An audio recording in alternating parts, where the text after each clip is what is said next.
നമസ്കാരം. ഇന്നത്തെ വീഡിയോ ഹൃദയസ്തംഭനം സംഭവിച്ച ഒരു രോഗിക്ക് എന്ത് പ്രാഥമിക ശുശ്രൂഷയാണ് നാം നൽകേണ്ടത് എന്നതിനെക്കുറിച്ചാണ്. ഹൃദയത്തിൻ്റെ പ്രവർത്തനം പെട്ടെന്ന് നിലച്ചു പോകുന്നതിനെയാണ് നാം ഹൃദയസ്തംഭനം എന്ന് വിളിക്കുന്നത്.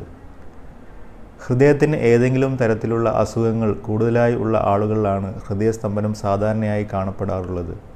ഹൃദയസ്തംഭനം സംഭവിക്കുമ്പോൾ മറ്റു അവയവങ്ങളിലേക്കുള്ള രക്തപ്രവാഹം പെട്ടെന്ന് നിലച്ചു പോകുന്നു. ഇതിൽ ഏറ്റവും പ്രധാനപ്പെട്ടത് തലച്ചോറിലേക്കുള്ള രക്തപ്രവാഹമാണ്.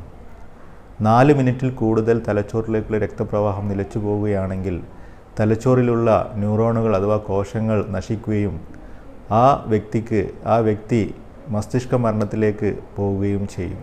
ഇത്തരം സന്ദർഭങ്ങളിൽ CPR അഥവാ കാർഡിയോപൾമണറി റെസിസ്റ്റേഷൻ എന്ന ജീവൻ രക്ഷാമാർഗത്തെക്കുറിച്ചുള്ള അറിവ് ഈ സന്ദർഭങ്ങളിൽ സമയോചിതമായി ഇടപെടാനും ആ രോഗിയുടെ ജീവൻ രക്ഷിക്കാനും നമ്മെ പ്രാപ്തരാക്കുന്നതാണ്. ഹൃദയസ്തംഭനം സംഭവിക്കുമ്പോൾ ഈ CPR നൽകുക വഴി 80% രോഗികളെയും നമുക്ക് ജീവിതത്തിലേക്ക് തിരിച്ചു കൊണ്ടുവരാൻ കഴിയുകയും ചെയ്യും. ഒരു രോഗി ഹൃദയസ്തംഭനം മൂലം കുഴഞ്ഞു വീഴുകയാണെങ്കിൽ വിദഗ്ധ ചികിത്സ ലഭിക്കുന്നതുവരെ താൽക്കാലികമായി അദ്ദേഹത്തെ താങ്ങി നിർത്തുകയാണ് ഈ CPR എന്നുകൊണ്ട് നാം ഉദ്ദേശിക്കുന്നത്. രോഗിയുടെ നെഞ്ചിൽ ശക്തമായി മിനിറ്റിൽ 100 തവണയിൽ കുറയാതെ അമർത്തുക വഴി ഹൃദയത്തിൻ്റെ മിടിപ്പ് താൽക്കാലികമായി നിലനിർത്തുകയാണ് നാം ഇവിടെ ചെയ്യുന്നത്. ഇനി എങ്ങനെയാണ് ഒരു രോഗിക്ക് CPR നൽകേണ്ടതെന്ന് ഒരു മോഡലിൻ്റെ സഹായത്തോടെ ഞാൻ നിങ്ങൾക്ക് കാണിച്ചു തരാം.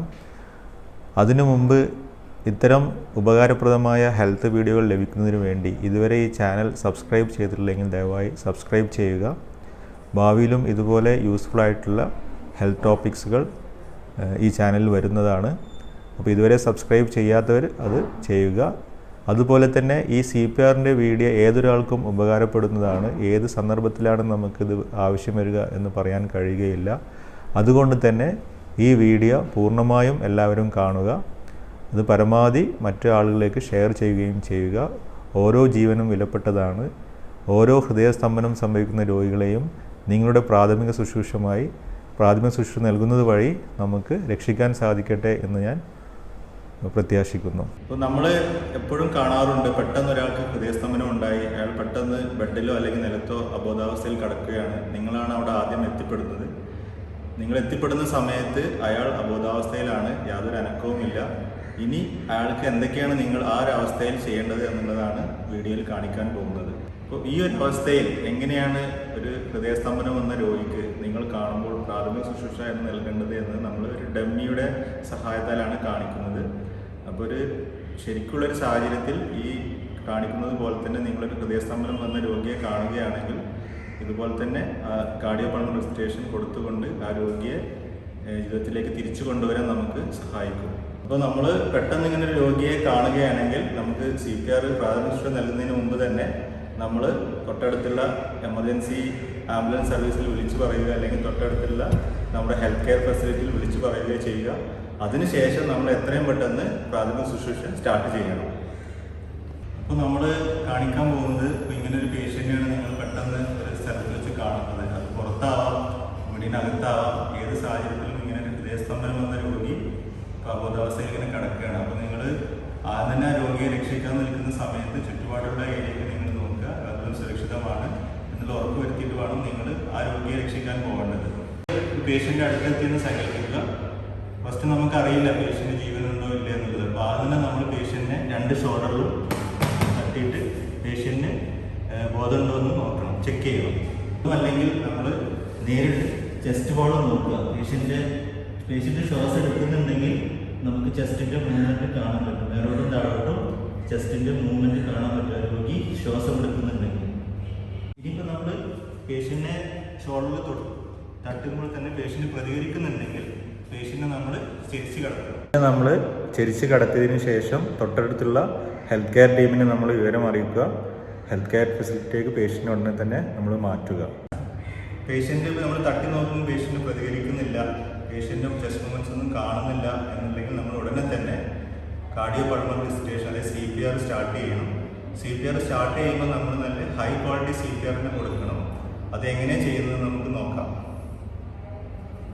ആദ്യം നമ്മൾ വലത് കൈപ്പത്തി ഇതുപോലെ വെക്കുക, അതിലേക്ക് ഇടത് കൈപ്പറ്റി അതിലേക്ക് കോർത്ത് വെക്കുക.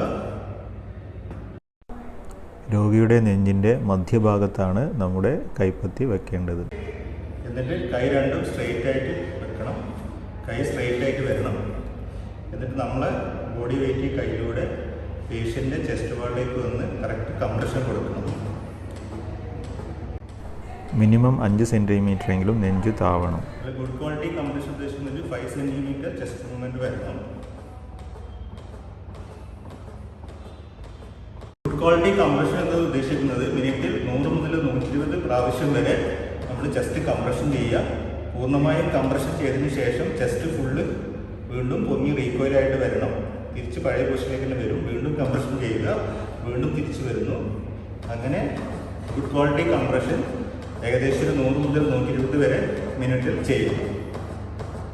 ഇനിയിപ്പോൾ നമ്മൾ ചെസ്റ്റ് കംപ്രഷൻ കൊടുക്കുന്ന സമയത്ത് ചിലപ്പോൾ നമ്മൾ വാരിയിൽ പൊട്ടുന്ന ശബ്ദങ്ങളൊക്കെ കേൾക്കുകയാണെങ്കിൽ നമ്മൾ ഒന്നും കൂടി നമ്മുടെ കൈയിൻ്റെ പൊസിഷൻ ഒന്നുകൂടി ചെക്ക് ചെയ്യണം. എന്നിട്ട് പ്രോപ്പർ സ്ഥലത്ത് തന്നെ കൈ വെച്ചുകൊണ്ട് കംപ്രഷൻ തുടരണം. അപ്പോൾ നമ്മൾ CPR തുടർന്നുകൊണ്ടിരിക്കുകയാണ്. ഈ CPR നമുക്ക് എത്ര നേരം തുടരാൻ പറ്റുമോ അത്ര നേരം തുടരുക. അതായത് നമ്മളൊരു ഹെൽത്ത് കെയർ ഫെസിലിറ്റിത്തെ ആൾക്കാർ വരികയോ അല്ലെങ്കിൽ ആംബുലൻസ് എത്തിച്ചേരുന്നത് വരെയോ നമ്മൾ CPR തുടർന്നുകൊണ്ടിരിക്കണം. ഓരോ 2 മിനിറ്റ് കൂടുമ്പോഴും നമ്മൾ പേഷ്യൻറ്റ് പ്രതികരിക്കുന്നുണ്ടോ എന്ന് നോക്കണം. ഷോൾഡറിൽ തട്ടി നോക്കുക, പേഷ്യൻ്റ് ബ്രീത്തിങ് മൂവ്മെൻറ്റ് നോക്കുക. ഇത് ഓരോ 2 മിനിറ്റ് നോക്കുക. അതിനുശേഷം CPR കണ്ടിന്യൂ ചെയ്യുക. നമുക്ക് എമർജൻസി ആംബുലൻസോ അല്ലെങ്കിൽ ഹെൽത്ത് കെയർ ടീമോ വരുന്നത് വരെ CPR തുടർന്നുകൊണ്ടിരിക്കുക. കാരണം ഒരു 4 മിനിറ്റിൽ കൂടുതൽ നമ്മൾ തലച്ചോറിലേക്ക് രക്തം കുറഞ്ഞു കഴിഞ്ഞാൽ തലച്ചോറിൻ്റെ പ്രവർത്തനം നഷ്ടപ്പെടും. അതുകൊണ്ട് നമ്മൾ ഓരോ കംപ്രഷനിലും സർക്കുലേഷൻ തലച്ചോറിലേക്ക് എത്തുന്നു ഉറപ്പുവരുത്തണം. അപ്പോൾ കണ്ടിന്യൂസ് CPR കൊടുത്തുകൊണ്ടേയിരിക്കണം ഒരു ഹെൽത്ത് കെയർ ഫെസിലിറ്റിയിൽ എത്തുന്നത് വരെ. നമ്മൾ ടയേർഡ് ആവുകയാണെങ്കിൽ നമ്മൾ വേറെ ആരുടെയും സഹായത്തിന് വിളിച്ചുകൊണ്ട് CPR തുടർന്നുകൊണ്ടേയിരിക്കണം. ഇനി നമ്മൾ CPR ചെയ്യുമ്പോൾ രോഗി ഛർദ്ദിക്കുകയാണെങ്കിൽ ഉടൻ തന്നെ രോഗിയെ ഒരു വശത്തേക്ക് ചെരിച്ച് കടത്തുകയും ഛർദ്ദിൽ നീക്കം ചെയ്തതിന് ശേഷം വീണ്ടും CPR തുടരുകയും ചെയ്യേണ്ടതാണ്.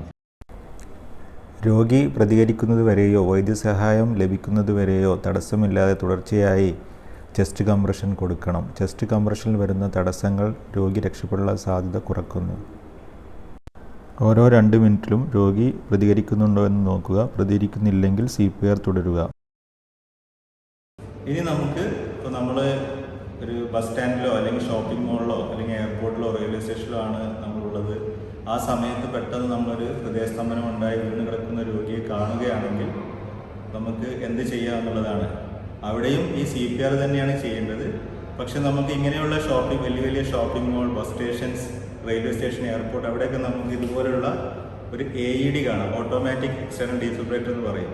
ഇതെല്ലാം നമുക്ക് ഇങ്ങനെയുള്ള സ്ഥലത്തെല്ലാം പല സ്ഥലങ്ങളിലായി നമുക്ക് ഇങ്ങനെ കാണാൻ കഴിയും. അപ്പോൾ ഇങ്ങനെയുള്ള രോഗിയെ നമ്മൾ കാണുകയാണ്. അതേസമയം AED നമുക്ക് അവൈലബിൾ ആണെങ്കിൽ നമുക്ക് ഉടനെ തന്നെ ഈ AED ചെസ്റ്റ് വാളിൽ ഘടിപ്പിച്ചുകൊണ്ട് നമുക്ക് ചെറിയൊരു ഷോക്കിലൂടെ ഹാർട്ടിൻ്റെ പ്രവർത്തനം തിരിച്ചു കൊണ്ടുവരാൻ സഹായിക്കും. അപ്പോൾ എങ്ങനെയാണ് AED നമുക്ക് ഘടിപ്പിക്കുന്നത് നോക്കാം. ഇതാണ് AED കാണുന്നത്. ഇതാണ് അതിൻ്റെ 2 പാഡിലുള്ളത്.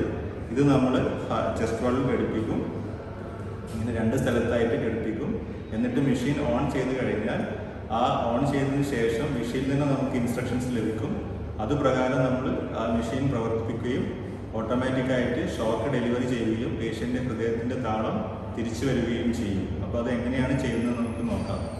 ഇതാണ് ഒരു സിമ്പിൾ AED ഡിവൈസ്. ഇതിന് 3 ബട്ടണുള്ളത്, 1, 2, 3. ഈ പച്ച ബട്ടൺ എന്ന് പറയുന്നത് ഓൺ ബട്ടണാണ്. അപ്പോൾ നമുക്ക് ഓൺ ചെയ്യുമ്പോൾ നിങ്ങൾക്ക് കാണാം ഇവിടെ റെഡ് സിഗ്നൽ കാണാം. ഈ നെക്സ്റ്റ് സ്റ്റെപ്പ് എന്ന് പറയുന്നത് നമ്മൾ ഈ പാഡിൽ നമ്മൾ പേഷ്യൻ്റെ ചെസ്റ്റ് വാളിലേക്ക് കണക്ട് ചെയ്യുക എന്നുള്ളതാണ്. അപ്പോൾ അതെങ്ങനെ കണക്ട് ചെയ്യുന്നത് നമുക്ക് നോക്കാം. ഈ പാഡിൽ 2 ഇപ്പോൾ നിങ്ങൾക്ക് കാണാം. അപ്പോൾ ഇതിൽ എവിടെയാണ് പാഡിൽ വെക്കേണ്ടതെന്ന് നമുക്ക് ഇതിൽ കാണിക്കാൻ കഴിയും. ഒന്ന് നമ്മൾ റൈറ്റ് തോളിൻ്റെ താഴെയാണ് ഈ പാഡ് വെക്കേണ്ടത്. അത് നമ്മൾ ഈ പാഡ് ഇവിടെ വെക്കുക. അപ്പോൾ നമ്മൾ ആദ്യത്തെ പാഡ് വെച്ചു. നമ്മൾ തോളിൻ്റെ താഴെയാണ് വെച്ചിട്ടുള്ളത്. രണ്ടാമത്തെ പാഡ് ഇവിടെ കാണിക്കുന്നുണ്ട് എവിടെ വെക്കേണ്ടതെന്ന്. നെഞ്ചിൻ്റെ ഇടതുഭാഗത്ത് കക്ഷത്തിന് താഴെയായിട്ടാണ് രണ്ടാമത്തെ പാഡ് വെക്കേണ്ടത്. ഞാൻ പാഡ് ഇതിൽ ഒട്ടിച്ചിട്ടില്ല, കാരണം ഇത് യൂസ് ചെയ്യാത്തതാണ്. അപ്പോൾ നമ്മൾ ഡെമോൺസ്ട്രേഷൻ പർപ്പസിന് വേണ്ടി പാഡ് വെക്കുന്ന പൊസിഷനാണ് കാണിച്ചു തന്നിട്ടുള്ളത്. ഓക്കെ, നല്ല ചെസ്റ്റ് വാൾ കോണ്ടാക്ട് വരും ഇത് വെച്ച് കഴിഞ്ഞാൽ. അപ്പോൾ നമ്മൾ 2 പാഡും വെച്ച് കഴിഞ്ഞു. അതിനുശേഷം പാഡിൻ്റെ കണക്റ്റും നമ്മൾ AED മെഷീനിലേക്ക് കണക്ട് ചെയ്യും. ഇനി നമ്മൾ കണക്ട് ചെയ്തതിനു ശേഷം നമ്മൾ പേഷ്യൻറ്റിനെ ടച്ച് ചെയ്യാൻ പാടില്ല. അപ്പോൾ മെഷീൻ ഉടനെ ഷോക്ക് ഡെലിവറി ചെയ്യും. അതുകൊണ്ട് നമ്മൾ പേഷ്യൻറ്റിനെ ടച്ച് ചെയ്യാൻ പാടില്ല. ഇനി നമുക്ക് ഓറഞ്ച് ബട്ടൺ പ്രസ് ചെയ്യാം. അപ്പോൾ പേഷ്യൻറ്റിന് ഷോക്ക് കൊടുക്കും. Do not touch the patient. Deliver shock now. Press the orange button now. Shock deliver. ഇപ്പോൾ AED മെഷീൻ ഷോക്ക് കൊടുത്തു. ഷോക്ക് കൊടുത്തതിന് ശേഷം രോഗി പ്രതികരിക്കുന്നതിന് വീണ്ടും CPR തുടങ്ങും. ഇപ്പോൾ AED മെഷീൻ ഷോക്ക് കൊടുത്തു. ഷോക്ക് കൊടുത്തതിന് ശേഷം ഉടനെ തന്നെ നമ്മൾ നേരത്തെ ചെയ്ത പോലെ CPR കണ്ടിന്യൂ ചെയ്യുക. പേഷ്യൻ്റ് ഓരോ 2 മിനിറ്റും പേഷ്യൻ്റ് പ്രതികരിക്കുന്നുണ്ടോ എന്ന് നോക്കണം. നമ്മൾ മിനിമം 100 മുതൽ 120 കംപ്രഷൻസ് പെർ മിനിറ്റാണ് ഒരു മിനിറ്റിൽ കൊടുക്കേണ്ടത്. ഇത് നമ്മൾ മാക്സിമം സമയം തുടരുക. ഹെൽത്ത് ടീം വരുന്നത് വരെ തുടരണം. അപ്പോൾ ഈ ചെറിയൊരു വീഡിയോയിലൂടെ നിങ്ങൾക്ക് എങ്ങനെയാണ് ഒരു ഹൃദയസ്തംഭനം വന്ന രോഗി കിടക്കുന്നത് കണ്ടാൽ സാഹചര്യത്തിനനുസരിച്ച് എങ്ങനെയാണ് ചെയ്യുന്നതെന്ന് CPR കൊടുക്കുന്നതെന്ന് നിങ്ങൾക്ക് മനസ്സിലായെന്ന് ഞാൻ വിചാരിക്കുന്നു. അപ്പോൾ AED അതായത് ഓട്ടോമാറ്റിക് എക്സ്റ്റേണൽ ഡീഫിബ്രില്ലേറ്റർ ഉള്ള സ്ഥലങ്ങളിലാണെങ്കിൽ നമുക്ക് അത് ഉപയോഗപ്പെടുത്താം. ഇപ്പോൾ നമ്മൾ വീടുകളിലാണ്, പണിസ്ഥലത്താണ്, ഇങ്ങനെയൊന്നും സാഹചര്യങ്ങളൊന്നുമില്ല, അങ്ങനെയുള്ള സ്ഥലത്താണെങ്കിൽ ഞാൻ പറഞ്ഞ പോലെ രോഗി ഫസ്റ്റ് പ്രതികരിക്കുന്നുണ്ടോ എന്ന് നോക്കുക. പേഷ്യൻ്റ് ചെസ്റ്റ് മൂവ്മെൻറ്റ് എന്തെങ്കിലും ഉണ്ടോ എന്ന് നോക്കുക. ഇതൊന്നും ഇല്ലെങ്കിൽ നേരിട്ട് തന്നെ നമ്മൾ കാർഡിയോപൾമണറി റെസിസ്റ്റേഷൻ അതായത് CPR ചെസ്റ്റ് കംപ്രഷൻ സ്റ്റാർട്ട് ചെയ്യുക. അതിൻ്റെ മുമ്പ് നമ്മൾ തൊട്ടടുത്ത് തന്നെ ഹെൽത്ത് കെയർ ഫെസിലിറ്റിയിൽ ഇൻഫോം ചെയ്യുക, അല്ലെങ്കിൽ എമർജൻസി ആംബുലൻസ് നമ്പർ 108 വിളിച്ച് അറിയിക്കുക. എന്നിട്ട് നമ്മൾ നേരെ CPR തുടരുക. ഇങ്ങനെ ഹെൽത്ത് കെയർ ടീം വരുന്നത് വരെ നമ്മൾ പേഷ്യൻറ്റിനെ CPR തുടർന്നുകൊണ്ടേയിരിക്കുക. അത് ഹോസ്പിറ്റലിൽ എത്തുന്നവരെ തുടർന്നുകൊണ്ടേയിരിക്കണം. അങ്ങനെയാണെങ്കിൽ ഒരു പരിധി വരെ ഈ പെട്ടെന്ന് ഹൃദയസ്തംഭനം വന്ന് ഉള്ള രോഗികളെ നമുക്ക് രക്ഷപ്പെടുത്താൻ കഴിയും. അപ്പോൾ എല്ലാവരും ഈ വീഡിയോ കാണുക. ഈ അറിവ് എല്ലാവരും അറിഞ്ഞിരിക്കുക. മറ്റുള്ളവർക്ക് ഇത് ഷെയർ ചെയ്യുക. ഇതെല്ലാവരും അറിഞ്ഞിരിക്കേണ്ട കാര്യമാണ്. ഏത് സമയത്തും ഏതൊരാൾക്കും ഈ ഒരു സാഹചര്യം വന്നുപെടാം. അപ്പോൾ എല്ലാവരും ഈ കാർഡിയോപൾമണറി റെസിസ്റ്റേഷൻ എന്താണെന്ന് മനസ്സിലാക്കിയിരിക്കുക. ഈ വീഡിയോ നിങ്ങൾക്ക് ഉപകാരപ്പെട്ടെന്ന് വിചാരിക്കുന്നു. താങ്ക്സ്, നന്ദി.